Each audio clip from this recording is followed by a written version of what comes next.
mbo misy reto fa vola fotsiny no lany tena leo arangatia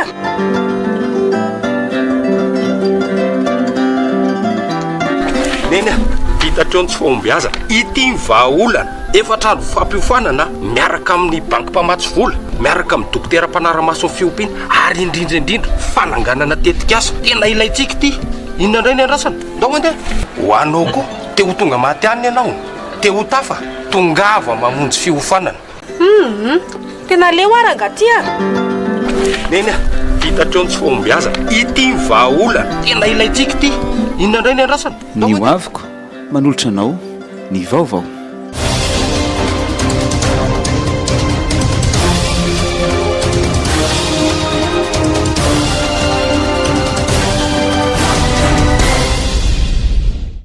fifaliana indray no hiarabako anao amin'izao takariva izao ampanazana trano no anasako anao anaraka ny fampalalam-baovao. Nanamafy ny fahavononany ampandroso ny indostria eto Madagasikara ny filoham-pirenena tao anatin'ny kabara izay nataony nandritra ny fandalovany tao amin'ny orinasa Star Ambatolampy androany. Vola Ravoafy sy Mamy Rasoanaivo. Mila vokarina eto Madagasikara ny vokatra tena ilainy malagasy hoy ny filoham-pirenena androany tao Ambatolampy. Tafiditra ao anatin'ny vina fametrahana ozina isaky ny distrika ho an'ny district ho an'ny factory Odof ary isokatra ny 2024 ny orinasa fanamboarana simenitra ary ny orinasa roa mpamokatra siramamy.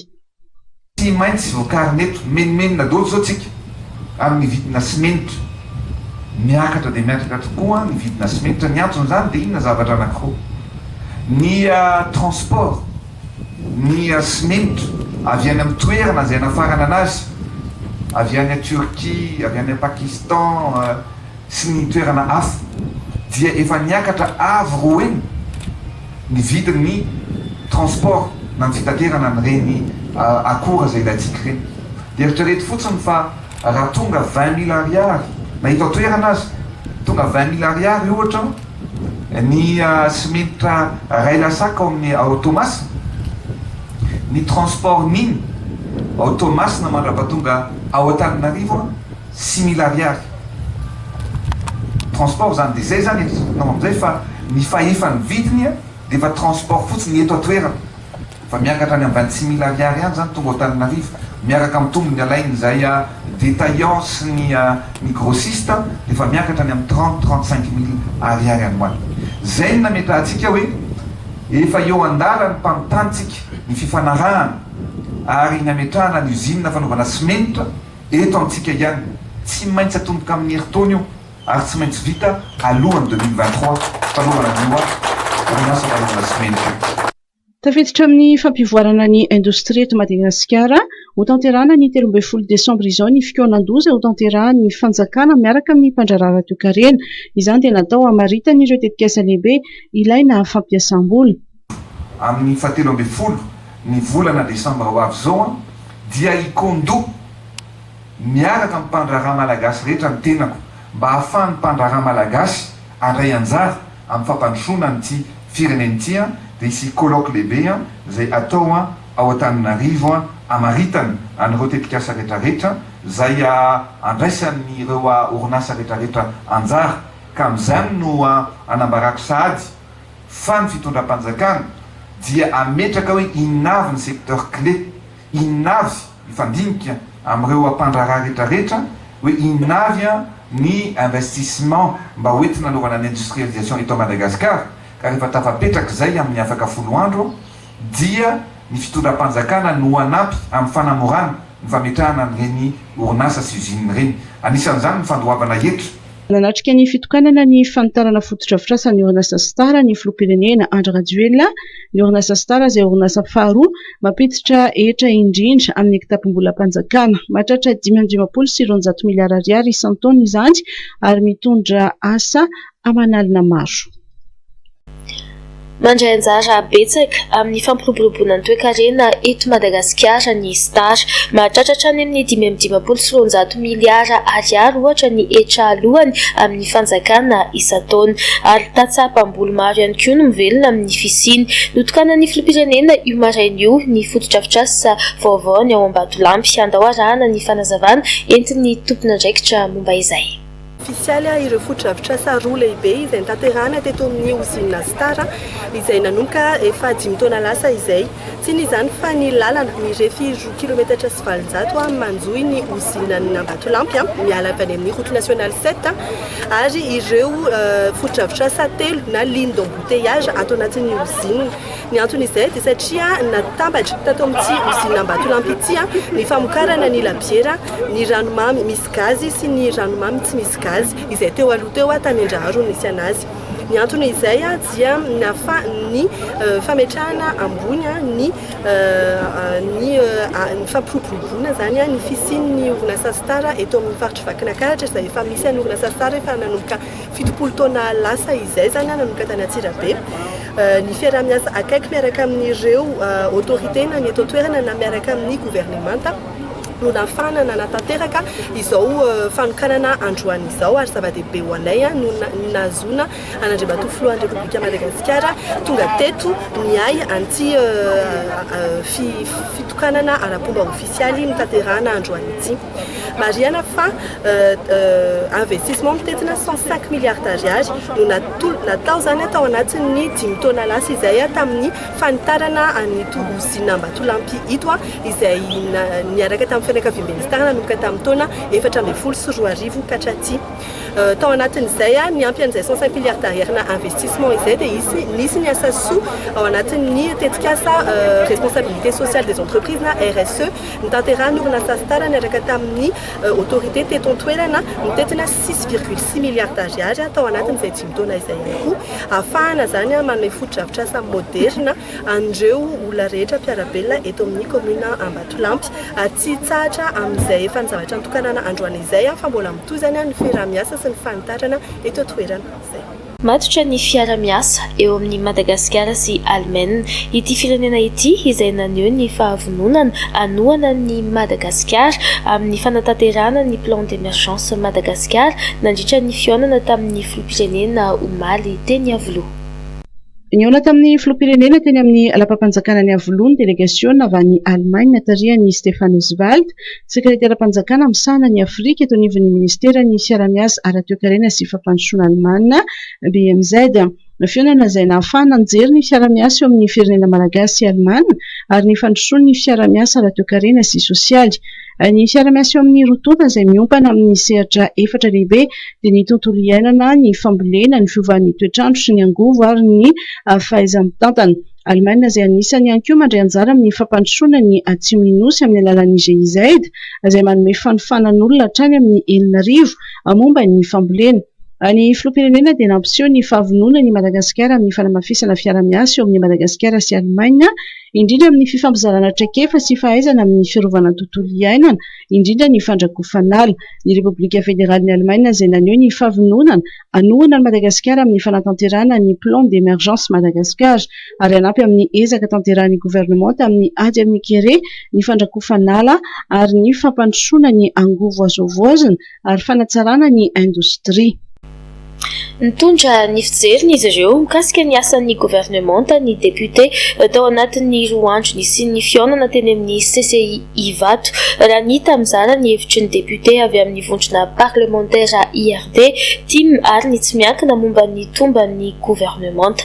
Vola Ravoafy sy Mamy Rasoanaifo. Fotoana anaovan'ny solom-bavam-bahoaka tombana ny asan'ny gouvernemanta ny fihaonan'izy ireo.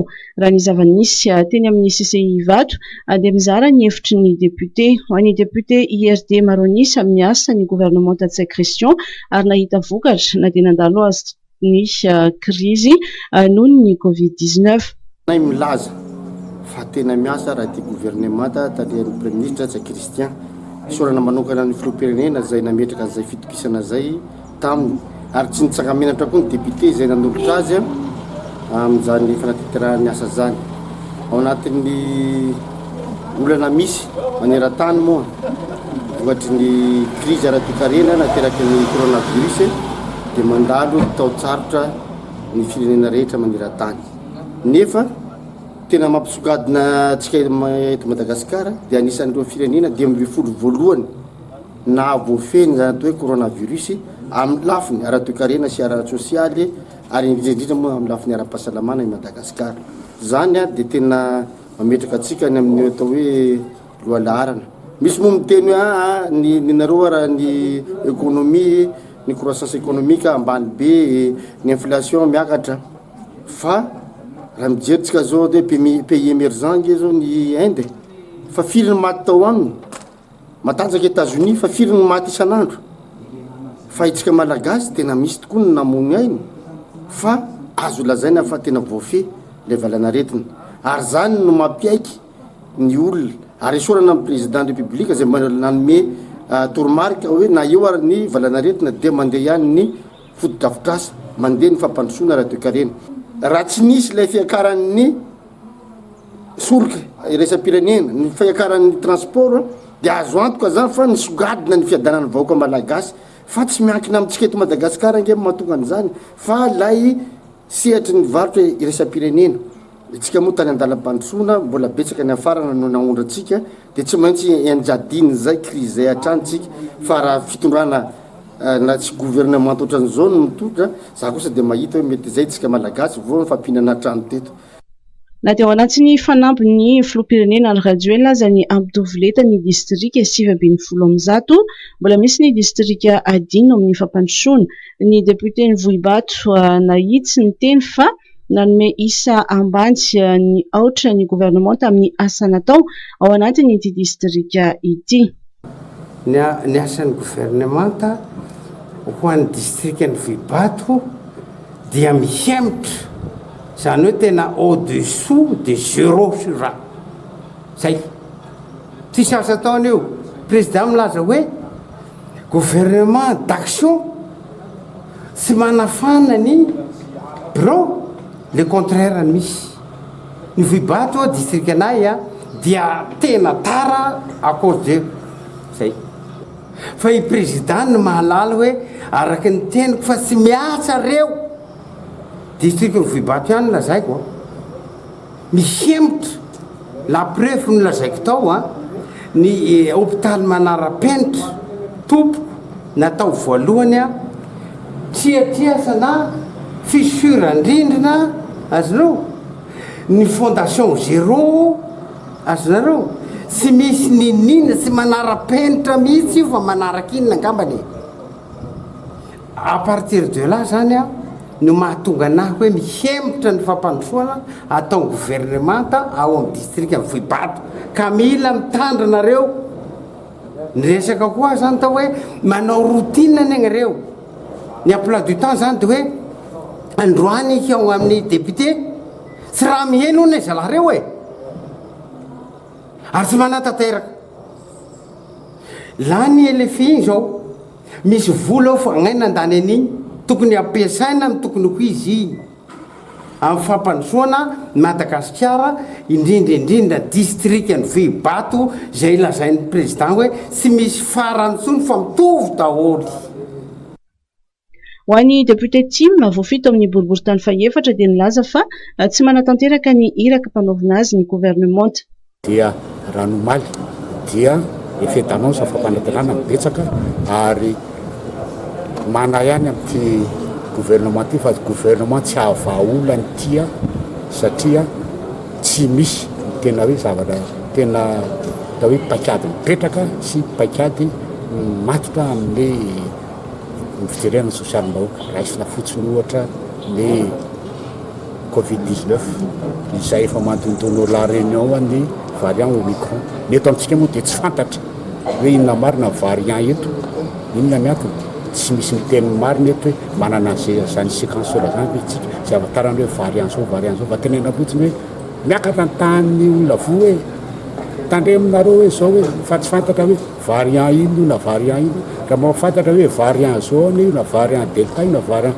brésiliana variant indiana na anglisy dia efa mameritreritry olona ohatran'izy amieriny zany fety nefa tsy zazava dia atao safy be matsiro fotsiny dia manaraka izay koa lay fanentanana eny fotony momba an'izay amin'ny fanajana ny geste barrière dia tsy misy izay andraiky lehibe amin'ny fokontany manombo dia tsy misy ka manamafy ihany ny tenanay sombavamboka tamin'ny ataoko tiako Madagasikara ny fahitana zany zavatra any satria nantetibolo mety nanaovana zany ary dia tsy lazaina satria raha nanao tetikola dia hoe tsy voatery tsy maintsy hijery izay covid foana zay valo titibola fa rehefa tonga izy dia hitantsika ditinareo am'izany fa lasa fitondrana le tany sy fanjakana dia lasa hoe pilotage à vue ohatra ny fitondrana hélicoptère fa tsy tena hoe manana cap hoe manana vision fa arakaraky zavatra mitrango andavanandro mitondrana le tany sy fanjakana. Ny député Tsimiakina voafito amin'ny distrika ny Betroka manokana dia nilaza fa misy ny lesoka tokony harenina ao anaty ny gouvernement. Amin'izao fotoana zany dia resaka kibo ty raha kibonao na zanao dia vezivezy fa na ohatra ianao zany navetra pitara manara-penitra zany ange 95% ny Madagasikara zany mbola miaigna amin'ny fatoriana ambany ny olona marary sy olona miteraka nefa vola stoky sy forora zany azonao lany amin'izany commune na district ray fa maninona moa zany raha ohatra ka hoe anasoavana ny commune na ny amin'ny fokotany sasakarazany ohatran'izay koa zany sahala amin'ny hoe fanaovana boly manara-penitra za sy contre an'io fa mba misy laharam-pahamena kosa zany ty kibon'olo ty marobe ny olona zany hoe miteny foana hoe sahala amin'ny hoe magname atony fitondrana foana io zany ny fiarovana fitondrana azonareo mba misy zavatra tokony azo irovana fitondrana fa tsy hoe de gorobokorobona foana fanjakana hoe fampisaira hitanao fa mizaly levaka malagasy da tokony ho asaraina zay io misy zavatra tsy milamina koa na entre ny gouvernement ao hitanao rehefa olo mpivady zany miady atrano dia sisy zavatra vany zany io zao sahala ministre environnement miady ireo sy ny vice ministre ka zay koa zany maromaro sahala am'zany agnatin'ny gouvernement zay tsy mety ny zavatra betabe zavatra sahala am'zany ka tokony hozavan'ny premier ministre sy président zavatra sahala am'zany satria manimba zavatra betabe ilay izy raha ohatra ka hitany vakoa malagasy manerana ny nosy zany izy.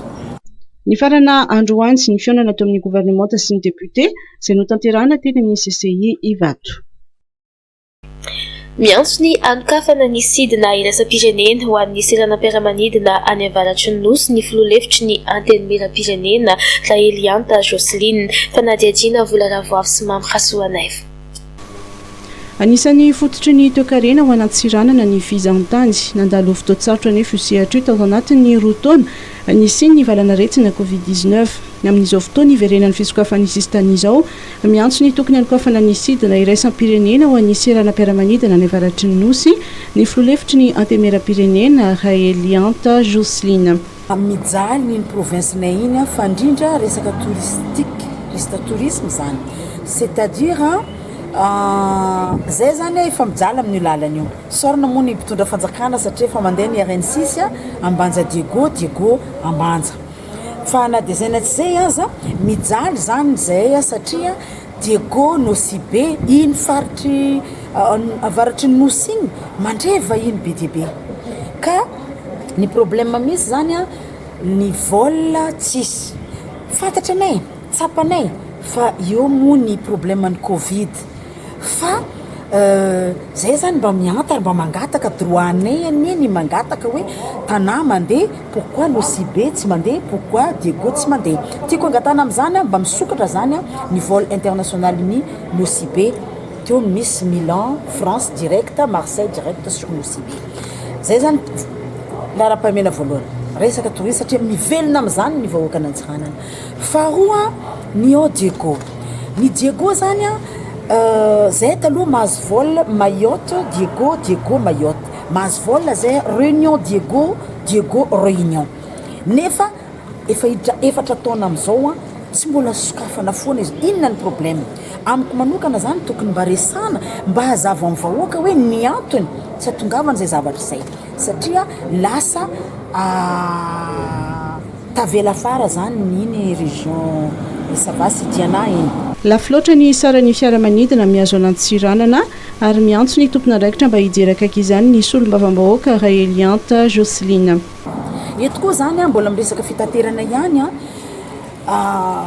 lafo be ny prix n'avion mijaly ny vahoaka 1,800,000 d'ariary 2 millions d'ariary ny frais de manontany tena zany zay hoe ahoana izy ty mba tsara mba hazavaina ihany le izy satria mitondra teny ny vahoaka za eto zay zany le resaka mandeha any alohany andeha hiditra amin'ny RN6 mandalo aloha anao mandalo an'iny ambondromamy iny mahazo ny mampikony mahazo iny antsoy ratsy dia ratsy io lalana io ka mandrapatonga ny fanamboarana zany ny point noir rehetrarehetra zany mba tokony atao satria raha latsaka io orana io hosahirana zany ny olona avy aty satria zay hitanareo miteny zao a ny vokatra rehetrarehetra ny fruit rehetrarehetra na legioma rehetrarehetra avy aty taminarivo dia simba amin'ny lalan'iny ka raha atao zany totofana reny fotaka sy godra sy anina reny satria efa manomboka manorana any a mba inona zany resany amin'ny ritra ny fitaterana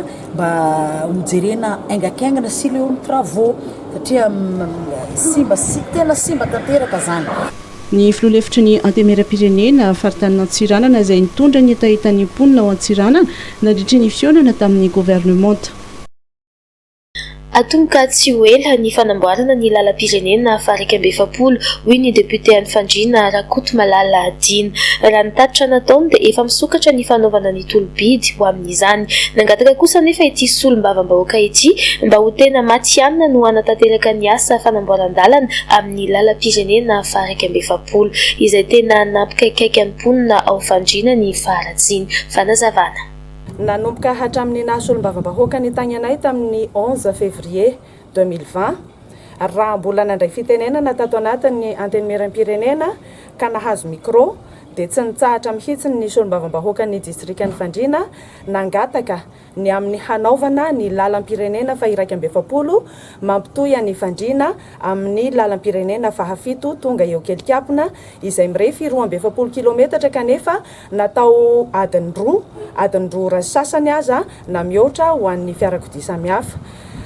Rehefa natao zany fangatahana izany dia ny haino sy namaly ny fangatahanay amin'ny mahasolombavam-bahoaka ny mpanatanteraka izay anateranay fisaorana sy fankatelemana manokana satria izao dia nambara taminay amin'ny fomba ofisialy tamin'ny alalana Andriamatoa ministra ny asa vaventy ny hanaovana ny lalam-pirenena fa iraika amby efapolo izay voatononay teo fa mampitohy any kelikapona sy Fandriana mirefy 2.7 kilometatra.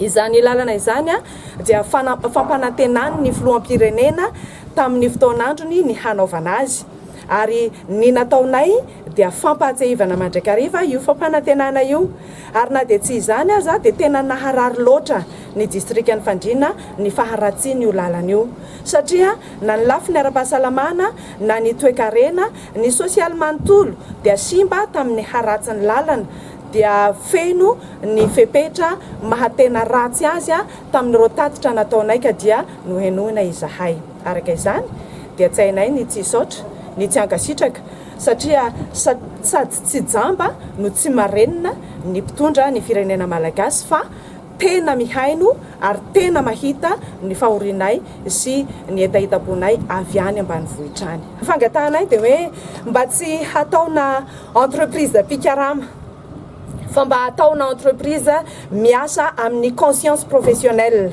satria dia maro ny asa natao hoe hatao fa rehefa tratran'ny olona tsy mahay asa sy manao tao fahatany koa dia zara fa vita ny asa. Zahay manantena fa efa ela ny aretany an'io lalana tsara no ho azonay eo. Une source d'énergie qui répond à vos exigences, un groupe électrogène fiable et performant, silencieux et économique. Optez pour Greaves Power, les groupes électrogènes numéro 1 en Inde depuis 1859, dotés de moteurs et alternateurs robustes, proposent une puissance de 5 à 2500 kVA. Un vrai rapport qualité-prix pour 1 million de groupes vendus en Inde. Disponible uniquement chez Batimax ou sur le site web www.batimax-mata.com. Greaves, animé par la passion, guidé par la technovation. Nitafa tamin'ny mpanao gazety androany teny amin'ny foibe 67 hektara ny afary malagasy izay namoaka ny valin'ny fanadihadiana nataony teo anivon'ny fiarahamonina mikasika ny coronavirus ny ady atao amin'izany. Mila fanamboarana ny fifandraisana amin'ny vahoaka hoy Jean-Irina Rafamezatsou. Norbert Rakotomalala. Mila fanamboarana maika ny fifandraisana sy ny serasera amin'ny vahoaka manoloana ny coronavirus hoy Andriamatoa Jean-Irina Rafamezatsou. Nisy araka izany ny fanadihadiana nataon'ny afary malagasy teny anivon'ny fiarahamonina mikasika ny fisian'ny coronavirus sy ny ady tokony atao aminy. Androany maraina dia nitafa tamin'ny mpanao gazety izy ireo namoaka ny valiny izay fanadihadiana izay. Misy communication mila ovaina eto Madagasikara. Ny communication ovaina eto Madagasikara dia mba mila misy olona tokony hiteny.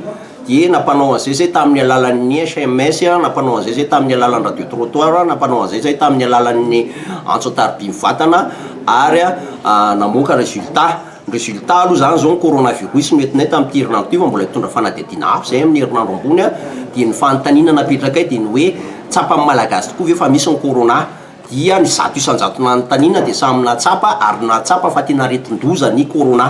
Amin'ny faharoa manaraka an'izay dia niteboka nanontaniana inona rany ny tokony atao mbola zakatsika ve ny fiboahany ny 97% dia samy mandany fiboahana daholo satria tsy ho vita ny juré social sy juré ny aretina dia ny résultat mivoaka aorianan'izay mamezary nareo sosokevitra dia rehefa nanome sosokevitra olona rehetra nanaovana fanadihadiana dia ny fiaraha-miaina amin'ny coronavirus ihany no vahaolana. Ny fiaraha-miaina indray dia azavainay toy izao hoe misy étape roa andalovana io dia ny étape voalohany dia ny hoe fiarovan-teny dia ny fiarovana zany dia amin'ny alalan'ny fanaovana vaksiny amin'ny alalan'ny fampiakarana antikora fanajana ny geste barrière dia ny faharoa napetraka eto anatin'ny fanadihadiana dia ny hoe ny fitsaboana. Arak'izany dia mitoeram-pitsindray ny fizaham-pahasalamana maimaim-poana eo anivon'ny fitirama malagasy manerana ny nosy anampin'ireo olona sahirana ka mila fitsaboana maika. Mitohy ny fampiofanana mikasika ny fomba fiasa 5S manerana ny tombom-pahasalamana maro eto amin'ny nosy. CSB2 miisa 7 ao amin'ny distrikty Ambohidratrimo miampy ny CHRD mahitsy no nisitraka ny fampiofanana. 5S Sivan Sokajiana Sasana Soratana Arsaintsaine tombom-pahasalamana na CSB miisa 7 ao amin'ny distrikty Ambohidratrimo miampy ny CRD mahitsy no nisitraka ny fampiofanana mikasika ny 5S. Taorian'ny fampiofanana dia nisy avy hatrany ny fampiarana izay notanterahana tao amin'ny CSB2 Ivato fanofanana izay natrehany manam-pahaizana manokana japonais mikasika ny 5S Kaizen. Marina fa ny fomba fiasa 5S dia isan'ny paikady entina anabeazana ny olom-pirenena sy ny mpiasan'ny fahasalamana amin'ny fikolokoloana ny fananana ombonana. Fomba iray ihany koa hoentina manatsara ny fomba fiasa sy ny kalitaon'ny tolotra eny anivon'ny tombom-pahasalamana miankina amin'ny fanjakana. Tolotra ara-pahasalamana tsara kalitao sy manaraka ny fiovaran'ny vanim-potoana ankehitriny no mendrika ho an'ny vahoaka malagasy. Mitohy hatrany kosa ny asa fanarenana sy fanamboarana ny tombom-pamokarana rano eto Antananarivo dia ny Mandro Seza bis rehefa voasolo ny fitatavanana miisa roa dia hosoloana ihany koa ny fitaovana mitroka rano ary rampisy no anatanterahana izany. Manoloana izany dia isy ny fahatapahan-drano eto Antananarivo rampitso sabotsy ao anatin'ny fanatanterahana izany fanamboarana izany. Ao aorianan'izao dia iampy 40,000 m² isan'andro ny vokatra entina anamafisana ny famatsian-drano eto Antananarivo. Notanterahana androany ny Forum d'Affaires Russie Madagascar izay mikendry ny anatsarana ny fifandraisana ara-toekarena eo amin'ny firenena rotonta ary ihany koa ny fampitomboana ny fampiasam-bolan'ireo mpandraraha rosiana eto Madagasikara eo amin'ny sarin'ny Mamra Samuely. Ny fahitana fa mbola ambany ny tany fampiasam-bola sy ny fifanakalozana ara-baritra misy eo amin'ny Russie sy Madagasikara no nahatonga ny masivon'ny Russie hikarakara ny Forum d'Affaires Russie Madagasikara androany. Ny sehatry ny fizahantany, ny fambolena, ny lamba na ny tekstila no tena niopana ny fifanakalozana tamin'ireo mpandraraha rosiana 400 eo izay natao tamin'ny alalan'ny vidéoconférence. Sambany raha ny voalazan'ny filohan'ny antenimiran'ny sy ny indostria Antananarivo no nisy ny hetsika toy izao izay nahafahana ny fankafantatra bebe kokoa mba hijerena ny fomba anatsarana ny fiaraha-miasa eo amin'ny mpandraraha malagasy sy ny mpandraraha rosiana. Lafiny roa farafahakeliny ilay izy voalohany indrindra aloha ny mpampiasa vola ny Rosia zany vonona ny ho avy aty araka ny filazanjareo mampiasa vola hitrandraka an'izay sehatra izay afaka mpandrosoana aty Madagasikara miaraka amin'ny Malagasy dia mitondra teknôlôjia izy amin'izay sady mitondra ny vola koa. Faharoa misy koa ireo mpandraraha malagasy izay efa manana lalam-barotra eran'izao tontolo izao fa Rosia tsy dia tena mbola tafiditra ao anatin'ny firenena anondranantsika entana loatra dia ny mpandraraha zany mijery hoe aiza ny lalam-barotra mety hitany Rosia ary ny fanarahana dia sehatra telo ny raha fizahantany ary ny fambolena ary ny zaitra fanaovana akanjo. Ireo solotenan'ny ministera Isatsokajiny dia naneho ny fahavononan'izy ireo hiara isalahy ho fanatsarana ny fifandraisana ara-toekarena ary maro ihany koa ireo mpandraraha no naneho ny finiavan'izy ireo hiara iasa amin'ireo mpamatsy vola rosiana. Anisan'izany ity tanora misehatra amin'ny resaka fizahan-tany ity. Sehatra amin'ny tourisme local izay fa rehefa kelikely eo efa misokatra normalement vol dia anao man'izay tourisme international zay tomboka efa nanao zay tany faritra Europa, tany faritra Araba fa ty Russie ty zany vaovao zay azo exploitena mihitsy dia maniry miara-miasa amin'izareo amin'izay zavatra. Irarian'ireo mpiantsehatra mba samy hahazo tombony amin'ny fanatsarana ny fifandraisana na ireo mpandraraha malagasy na ireo mpandraraha rosianina. Ny tsy fahafantaran'ny olona ny faritra Melaka no tsy mbola mampandroso azy ka zava-dehibe ny fampahafantarana misy kokoa ny faritra mba hisarihana ny mpandraraha malagasy na ihany koa ny mpampiasa vola vahiny. Anisan'ireo mpandray anjara tamin'ny Forum d'affaires Russie Madagascar ny governoran'ny faritra Melaka eo amin'ny sarin'ny Mamra Samuel Atrany. Tsy fahafantarana any Melaka no mahatonga anay koa tsy mandroso. Raha manontany hoe inona moa ny vokatra ny Melaka mazava ho azy tsy fantatritsika eto Madagasikara ohatra fa premier producteur mondial erak'izao tontolo izao ny vokatra rafia ny Melaka satria 30% amin'ny exportation tompoko dia avy ao Desalampy Ambatomainty mora feny be ary tapany atsinanany Antsanova. Premier producteur rafiatsika tsisy malalana izany tompoko. Dikan'izay zany betsaka ny sehatra mbola hazo resahana fa raha nanandrana zao ny orinasa anankiray sahanala namboly tany dia hita koa fa mandeha tsara ny katsaka rehefa resaka katsaka tsika zany céréal dia izay variété rehetrarehetra manaraka ny katsaka io zany dia azo ambolena tsara ary azo atao tsara any amin'ny faritry Melaky. Ny fizahan-tany moa zany dia ho apetrako manokana hoe misy fiteny frantsay ty manao hoe quelque chose de malheur et bon. Izahay dia tena enclavé tokoa, tena sarotra ny lalana makany aminay fa mba nitondra sokelo anay ho amin'ny fizahan-tany dia préserver ny nature faune et flore. Zany hoe any aminay dia voahaja misy an'ireny hoe geysers, rano mafana, ny Tsigibe Mara, misy ny Tsigibe Anka izay mbola tsy fantatry ny olona, misy koa ireo ankoay izay eo aminay no isan'ny betsaka indrindra azy eraky Madagasikara. Zany hoe tsy fahafantarana tompony no mahatetika tsy ahafahan'ny mpandrarano rosoany. Mino aho fa iresaka amin'ny rosianina izay io fa ny tena sitraponay tsika dia isika malagasy tompoko, isika mpandraraha malagasy no tonga any aminay voalohany satria tsy mila mandeha roplanina fa mba tonga dia avy eo eto Madagasikara samy Madagasikara ihany malagasy samy malagasy no tena tsara raha mifandraraha. Ireo vaovao tapatapany avy hatrany. Nampidirina ponja Vonjomaika ny ben'ny tanàna sy ny lefin'ny faharoa ny mpitatam-bola teo aloha sy ny vaovao ao amin'ny commune ambanivohitry Akilizato distrik'ny Mahabo.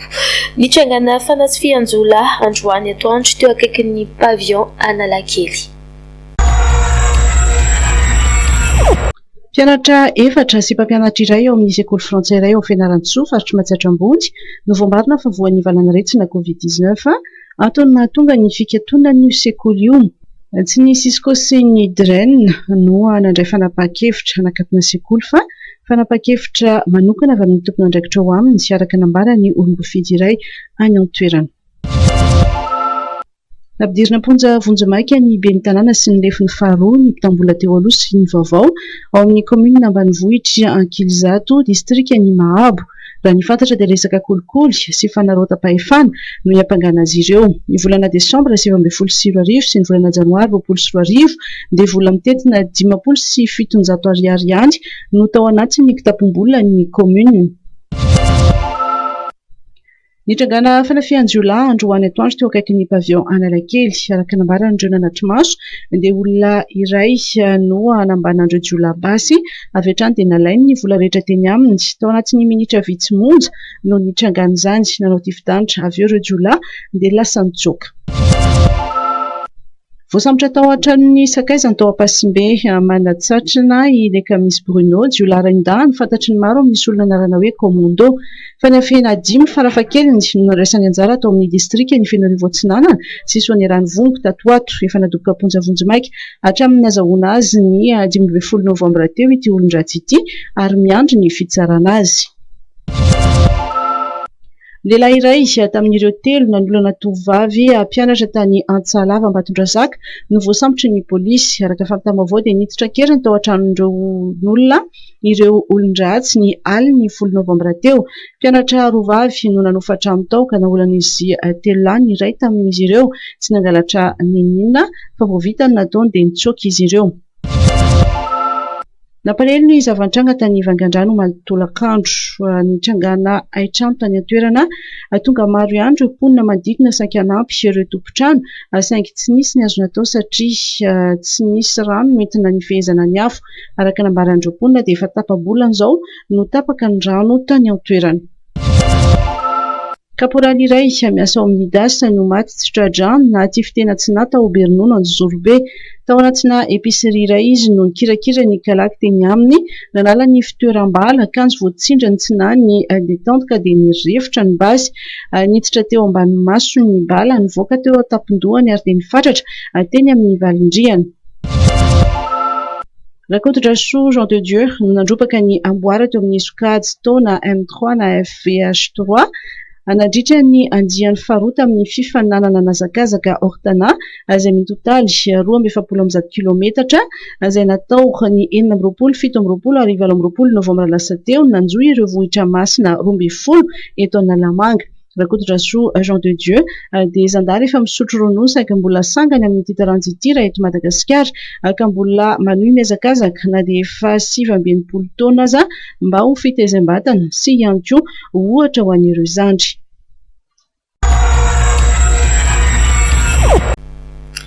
Tsy handray ny fisotroan-dronono miaraka amin'ny besin'ny maro ireo tara fanaterana ny fanamariam-pahavelomana na certificat de vie araky ny fanazavana nentin'ny payeur général d'Antananarivo Angelin Patrick Tanteliniaina izay nanatitra ny azy ara-potoana no lasa loha ary manaraka kosa ny tara. Noho izany dia manentana trano eo anivon'ny tahirim-bola-panjakana mba hanajan'ny zokiolona ny tety andro napetraka. Ny 17 Desambra no fanaterana izany ho an'ity volana ity.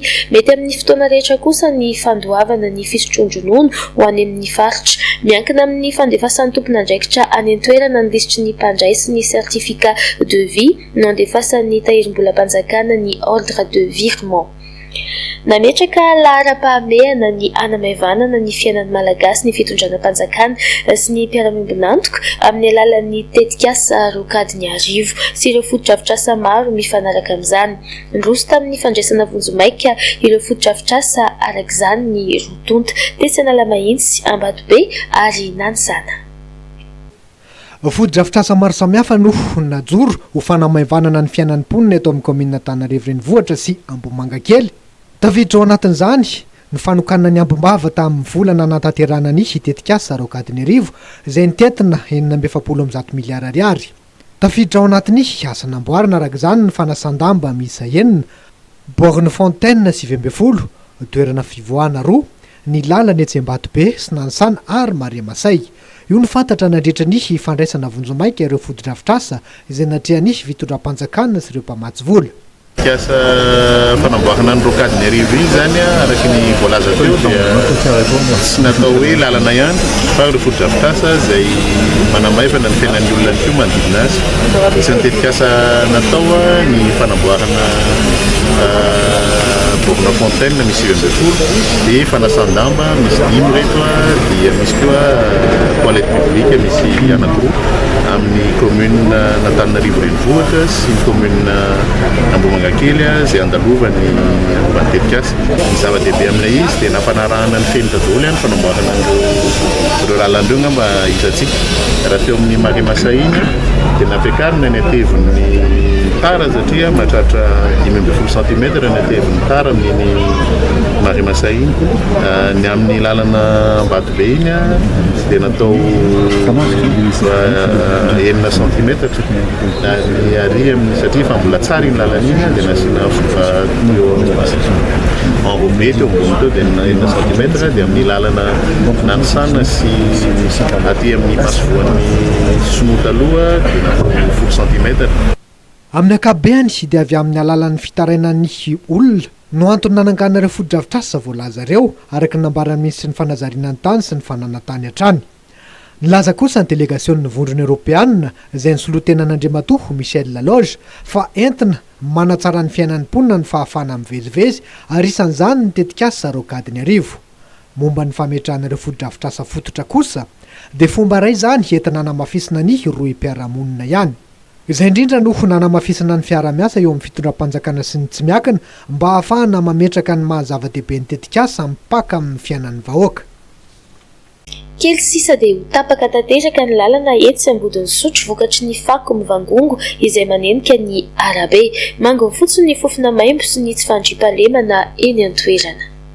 Mivangongo ny fako amin'ireo dababako sasatsasany eto an-drenivohitra, isan'izany ty eto ambodin'ny sotro ty.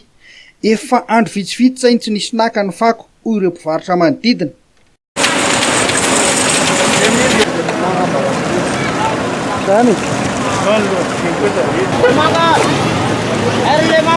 Kely sisa dia ho tapaka ny lalana satria miparitaka manerana ny arabe ny fako. Mitohana arak'izany ny famovozana teraka ho azy ny tsy fandriam-pahalemana eny an-toerana sy manjaka ny sity mahery nitsoaka ny petsena hoy ireo mpivarotra.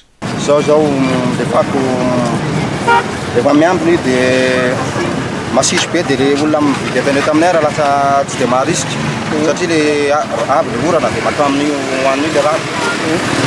Efa firy andro zao tsisy naky fako io raha efa telo andro zao. Ka tamin'ny lavi mahatsy ataonao izany tokony sorona foana ty fako ty dia diovy ty fa mijaly be ay satria ny entanay tsy mandeha satria misy ale fako dia olona tokony lasa vidy entana lasa tsy mividy. Mihabetsaka ny fako eny anivon'ny fokotany rehefa fotoanan'ny fiakaran'le tsisy ny manga hoy ireo mpanangona fako eny anivon'ny fokotany. Ka io indray raha ohatranay ety amin'ny fokotany aloha dia tsy dia satria le sambazy o sahirana fotsiny amin'le resaka fako. Zay manangona dia ry zareo mitaona fa eo amin'le camion zany ny trano. Eo amin'izany mila fandraisana ndraikitra amin'le camion mba tsy hitobian'le fako ohatr'izao. Ary le olona be misy ora misy fotoana tokony anariny fako sa hoe ohatrany ahoana ny fandridrana asa ho anareo ny nivon'ny fokotany? Misy ora mihitsiny inga. Raha ohatran'ny anay zao amin'ny fokotany dia ny hariva vao manara le fako. Satria raha vao avy le orana dia izay no mahatonga anay izao dia manala le fako raha amin'ny hariva tanjan'le orana dia tsy mety. Manahoana le fako any nivon'ny fokotany maka foana ve zany nareo isan'andro na dia hoe tsisy maka raha mety? Maka foana zay isan'andro ka satria le any an-tanàna tsy azo avela ho masisa any le fako aty mba misy hoe tompony dia aty efa misy fandraisana ndraikitra amin'ny fandarana amin'le fako. Fa le zareo ny miasa ihany mba tena tsy maraka amin'le fako misy betaka loatra.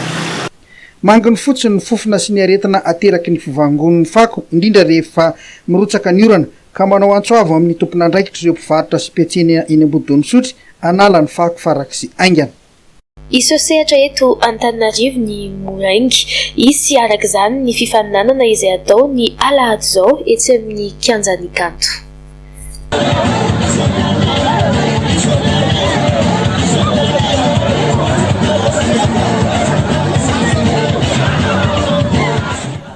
Ampiseho talety eto an-drenivohitra ireo mpikatroka moraingy avy any amin'ny faratra varatra ny nosy. Ho tanterahana ny alahady zao etsy amin'ny kianjan'ny kanto Mahamasina ny moraingy goavana. Andray anjara amin'ity katrokady ity izamany tetateta.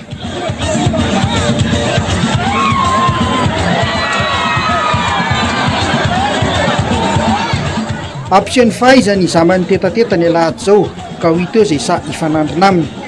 Ho sambasambany eto nahavita tanà satria efa izy aminay any avaratra amin'ny faritry any zegny efa manjaka be zegny morengy ary valera be zegny ny olo mpanao morengy amin'izao fotoana amin'ny faritry any avaratra fa izy eto tanàma eritreritry za mandinika mety mbala ho sambasamba donc fa izy ndraiky raha ho hita zegny izy koa izy zegny tegna tongavagna eto zegny magnentana ny vahoaka ny tanà zegny mba hijery manakory marigny hoe morengy zegny. Le zavatra hita le ohatry ny any amin'ny faritany regny mihitsy ve no hitan'ny olona sa mety miova le izy rehefa tonga eto tany? Ya mety mitovy amin'ny faritany regny foana le ny hitan'ny vahoaka zegny hoe sasany zegny mahita baka fa amin'ny morengy zegny amin'ny FB hoe olo mipetraka tanà ty izy olo avy any magnino mba tsy tanà zegny mba asiagna morengy zegny le antony nampikarakara le président boka le moringy tanàna. Kolotsaina ara-panatanjahanteny efa manana ny toerany any amin'ny faritany ny moraingy ka entinay ento-Antananarivo ihany koa ho fantatry ny rehetra hoy ireo mpikarakara. Amin'ny lahady zao zany misy antsika moraingy izay karakarahan'ny zareo avy amin'ny TMA izay atao amin'ny kianjan'ny kanto Mahamasina amin'ny fahadimy volana desambra avy zao izay fanandrinany ireo fanorona avy ao amin'ny titatita sava ifandona amin'ny club Tigre Rouge avy any Mosibe. Rehefa tsika rito moa zareo fanorona avy ao amin'ny titatita Tigre Rouge koa mbola ho avy efa mbola andanana. Voalahatra aloha zany le hoe grand combat ady anaky enina eo izay anisan'ny ady lehibe indrindra amin'ireo dia izamany avy ao amin'ny club titatita iady amin'ny pilokely avy amin'ny Tigre Rouge ady anaky enina eo fa misy ihany koa le ataontsika hoe combat d'ambiance izay maromaro andraisan'ny rety fosa avy eto Antananarivo anjara ihany koa amin'io. Ho an'ny lehilahy ihany velisa misy vehivavy ihany? Ia, misy fanorovavy ihany koa zany misy vehivavy ho avy eo ny avy eto Antananarivo moa avy any amin'ny faritra koa misy ho avy eo. Saika tonga eto Antananarivo avokoa ireo mpanao moraingy malaza avy any faratra. Iny vaovao iny ihany koa no entiko manakatona ny fampahalalam-baovao amin'ity takariva ity. Mankasitraka be dia be anao nanaraka izany hatramin'ny farany manome fotoananao amin'ny manaraka indray. Veloma tompoko. Ho anao koa mandalo eto amintsika izao ny fiofanana. Tongava raha tia maty hanina. Afa mihitsy ny olona nio fa mankasitraka. Ny ho aviko nanolotra anao teo ny vaovao.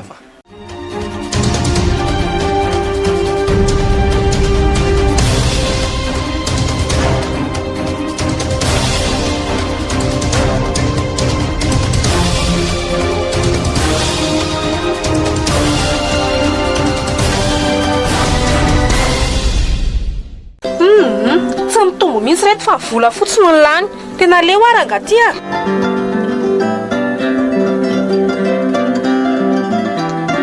Nena hitatrao ny tsy fahombiaza ity ny vahaolana efatrandro fampiofanana miaraka amin'ny banky mpamatsy vola miaraka amin'ny dokotera mpanara-maso ny fiompiana ary indrindra fananganana tetikasa tena ilaitsika ity. Inona indray ny andrasana ndao andeha ho anao koa te ho tonga maty haniny ianao te ho tafa tongava mamonjy fiofanana